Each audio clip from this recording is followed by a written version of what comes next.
बैतलहम के गौशाले में राजा यीशु जन्म लिए।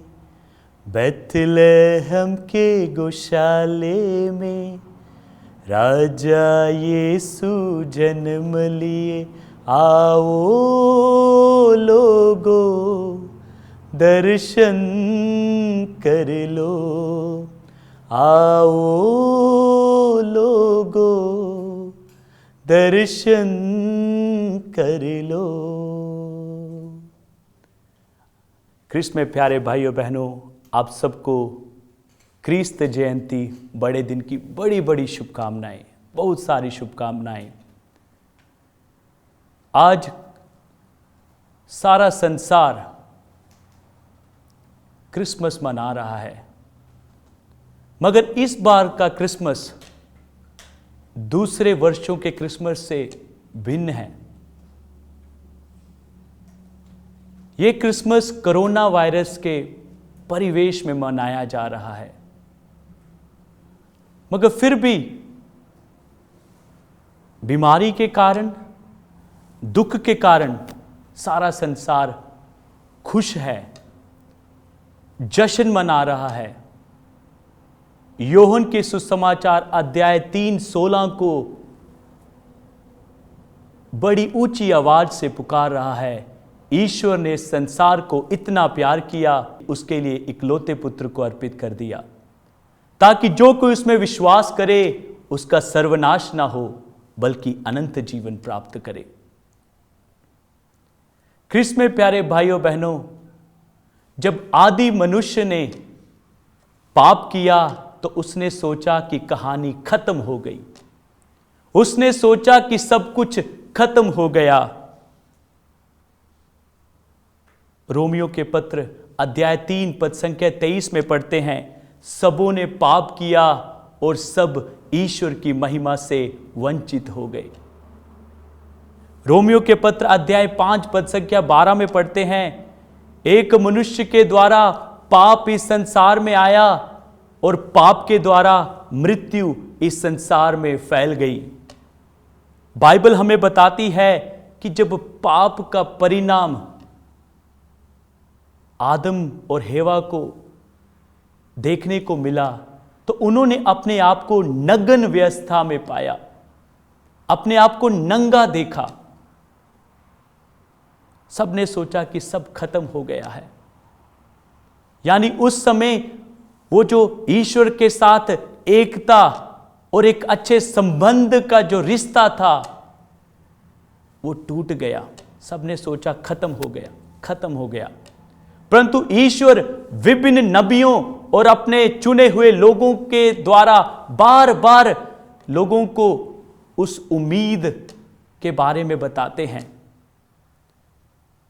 ईसाइस नबी अध्याय 7 पद संख्या 14 में हम पढ़ते हैं, वहां पर लिखा है, प्रभु का वचन कहता है कि एक कुंवारी गर्भवती होगी और एक पुत्र प्रसव करेगी और उसका नाम इमैनुअल रखा जाएगा। यही ईसाइस की भविष्यवाणी स्वर्गदूत के संदेश में पूरी होती है, जब स्वर्गदूत माता मरियम के सामने संदेश लेके आता है। वो भी कहता है कि तुम गर्भवती होगी और एक पुत्र को जन्म दोगी जिसका नाम इमैनुअल होगा, जिसका अर्थ है ईश्वर तुम्हारे साथ है, ईश्वर हमारे साथ है। यानी जो रिश्ता पहले आदम ने खोया, वो रिश्ता नया आदम यानी प्रभु यीशु उस रिश्ते को फिर जोड़ता है, उस रिश्ते को फिर कायम करता है, उस रिश्ते को फिर बनाता है। योहन के सुसमाचार में प्रभु यीशु के द्वारा एक नई सृष्टि क्या उत्पन्न होती है। एक पुरानी सृष्टि थी, यानी पहला आदम जिसके द्वारा पाप इस संसार में आया, और योहन के सुसमाचार में एक नई सृष्टि हो रही है। दूसरा आदम प्रभु यीशु, दूसरे आदम के द्वारा हमें उस पापों से मुक्ति मिल रही है, इसलिए नई सृष्टि का उत्थान हो रहा है। लूकस का सुसमाचार 2 राजा के विवरण से शुरू होता है।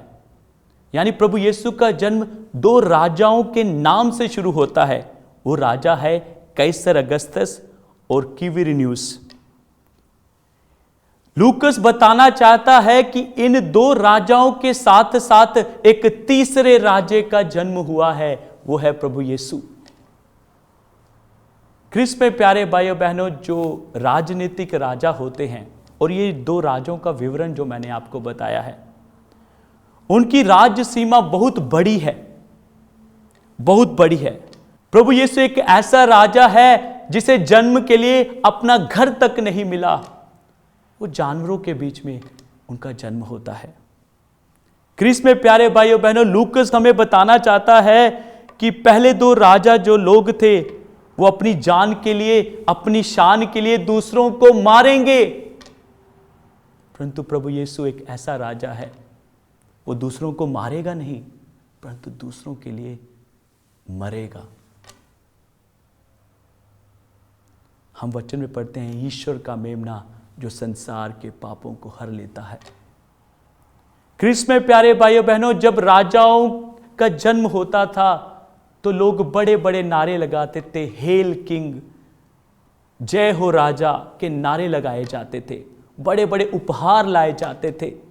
परंतु प्रभु यीशु के जन्म के दौरान आपको मालूम है क्या उपहार लाए गए? प्रभु यीशु की कफन की सामग्री लाई गई। यही है राजा। ख्रिस्त में प्यारे भाइयों बहनों, आपको मालूम है शिष्य लोग और यहूदी जनता चाहती थी कि मसीहा पावरफुल मसीहा हो, पावरफुल मसीहा के बारे में समझती थी। इसलिए प्रभु जब जब उनको अपनी मृत्यु के बारे में बताना चाहते हैं, प्रभु उनको बताना चाहते हैं कि जिस प्रकार के मसीहा की वो प्रतीक्षा कर रहे थे, प्रभु एक पावरलेस मसीहा है। पावरलेस उस राजनीतिक विवरण के दौरान, परंतु हमें मालूम है कि प्रभु हमारे लिए, हमारे पापों के उद्धार के लिए इस संसार में आया। ख्रिस्त में प्यारे भाइयों बहनों, मैं आपका ध्यान बाइबल के जो क्रिसमस के जुड़े हुए लोगों के साथ लोगों के बारे में बताना चाहता हूं। मां मरियम, पहले मां मरियम के बारे में समझते हैं। गुड न्यूज़ यानी खुशखबरी सबसे पहले माता मरियम के पास आई। माता मरियम के पास आई, वचन कहता है शब्द देह बना, शब्द देह बना। मैं समझता हूं कि शब्द तब तक देह नहीं बना जब तक माता मरियम ने हां नहीं की। शब्द देह बना जब माता मरियम ने कहा, मैं प्रभु की दासी हूं, आपका कथन मुझ में पूरा हो। हम संत यूसुफ के बारे में पढ़ते हैं। उस समय में कितना संघर्षपूर्ण होगा, जिससे वो शादी करने वाला था वो गर्भवती है। वचन में लिखा गया था, पुराने विधान में लिखा गया था, ऐसी स्त्री को पत्थरों से मारा जाए। परंतु यूसुफ उन सभी संघर्षों का सामना करने के लिए तैयार हो जाता है। उसके दरवाजे पर भी वो गुड न्यूज़, वो खुशखबरी आई थी। यूसुफ उसे स्वीकार करता है, संघर्षों के दौरान भी उसे स्वीकार करता है। स्वर्गदूत उनके पास आकर कहता है कि आज तुम्हारे मसीहा का जन्म हुआ है। वो बिना सोचे समझे नाचते गाते हुए निकल पड़ते हैं प्रभु के दर्शन के लिए। शायद उन्हें भी वो खुशखबरी मिली थी और उन्होंने उस खुशखबरी का सदुपयोग किया और वो उनके जीवन में वो खुशी जो क्रिसमस लाता है उन्हें मिल गई।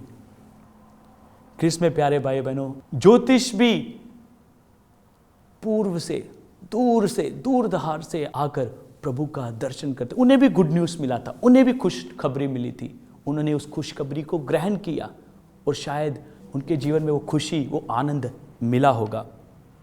और मैं आपका ध्यान उन लोगों को भी आकर्षित करना चाहता हूं जिन्हें खुशखबरी मिली मगर उसको खुशखबरी का सदुपयोग नहीं कर सके।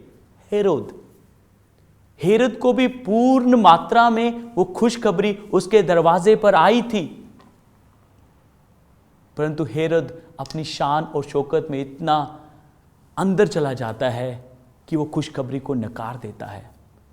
मैं समझता हूं कि वो बहुत दुखी इंसान था, इसलिए वो छोटे छोटे बच्चों को बच्चों की हत्या करवा देता है। क्रिस में प्यारे भाइयों बहनों, खुशखबरी सराय में रहने वाले लोगों के घर में भी आई। मगर जब माता मरियम यूसुफ दरवाजा खटखटा रहे थे, उन्होंने प्रभु यीशु को और माता मरियम और यूसुफ को स्थान नहीं दिया। मैं समझता हूं खुशखबरी उनके घर से चली गई। क्रिस में प्यारे भाई बहनों, जब हम क्रिसमस की बात करते हैं, हमारे दरवाजे पर भी आज कोई माता मरियम, यूसुफ और प्रभु यीशु दरवाजे पे खटखटा रहा है। कोई ज़रूरतमंद कोई खटखटा रहा है। क्या हम उन्हें स्वीकारते हैं? क्या हम उनका स्वागत करते हैं? हमें अपने आप को जांचने की ज़रूरत है। हमें अपने आप को सवाल करने की ज़रूरत है। ख्रिस्त में प्यारे भाइयों बहनों, आखिर में मैं बात करना चाहता हूँ ये क्रिसमस की स्पिरिचुअलिटी के बारे में, क्रिसमस की आध्यात्मिकता के बारे में। इसको समझाने के लिए मैं आपको चरनी की ओर आकर्षित करना चाहता हूँ। चरनी में देखिए, ईश्वर और इंसान को जोड़ दिया जाता है। ईश्वर इंसान फिर एक बार जुड़ जाता है। उसी के साथ साथ इंसान और इंसान का मेल मिलाप होता है। इंसान और इंसान का मेल मिलाप, स्वर्ग और पृथ्वी का मेल मिलाप होता है। हम जानते हैं कि चरनी में स्वर्गदूत थे, यानी स्वर्ग और पृथ्वी का मेल मिलाप होता है। क्रिस्त में प्यारे भाई बहनों, चरनी में गरीब और अमीर का मेल मिलाप होता है। हम जानते हैं चरनी में ज्योतिष थे, चरनी में साधारण गडरिये थे, यानी चरनी में अमीर और गरीब का मेल मिलाप होता है। क्रिस्त में प्यारे भाई बहनों, चरनी में पूरी कायनात, पूरा ब्रह्मांड एकत्रित हो जाता है। हम क्या सीखते हैं? हमें मेल मिलाप प्रभु चरनी द्वारा हमें सिखाना चाहता है कि मेल मिलाप, ईश्वर स्वर्ग से उतरकर इंसान के साथ रिश्ता बनाने के लिए आ जाता है।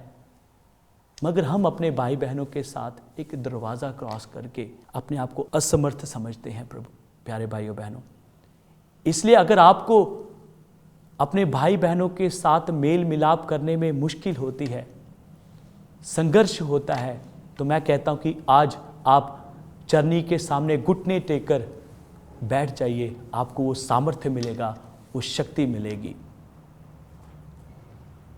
और क्रिस्त में प्यारे भाइयों बहनों, आखिरी में मैं बताना चाहता हूं क्रिसमस की जो मिशन है, क्रिसमस का मिशन को किस प्रकार हम देखते हैं। तारा क्रिसमस का मिशन है। वो गैर कौमों को आकर्षित करता है प्रभु की ओर। इसलिए हम लोगों को, हर एक विश्वासी को एक कार्य सौंपा जाता है कि हम भी उस तारे की तरह दूसरों को प्रभु की ओर आकर्षित करें। एक बार फिर मैं आपको क्रिसमस की बड़ी बड़ी शुभकामनाएं देते हुए आपके लिए और आपके परिवार के लिए प्रार्थना करता हूं कि प्रभु यीशु इस क्रिसमस के दिन आपके जीवन में और आपके परिवार में जन्म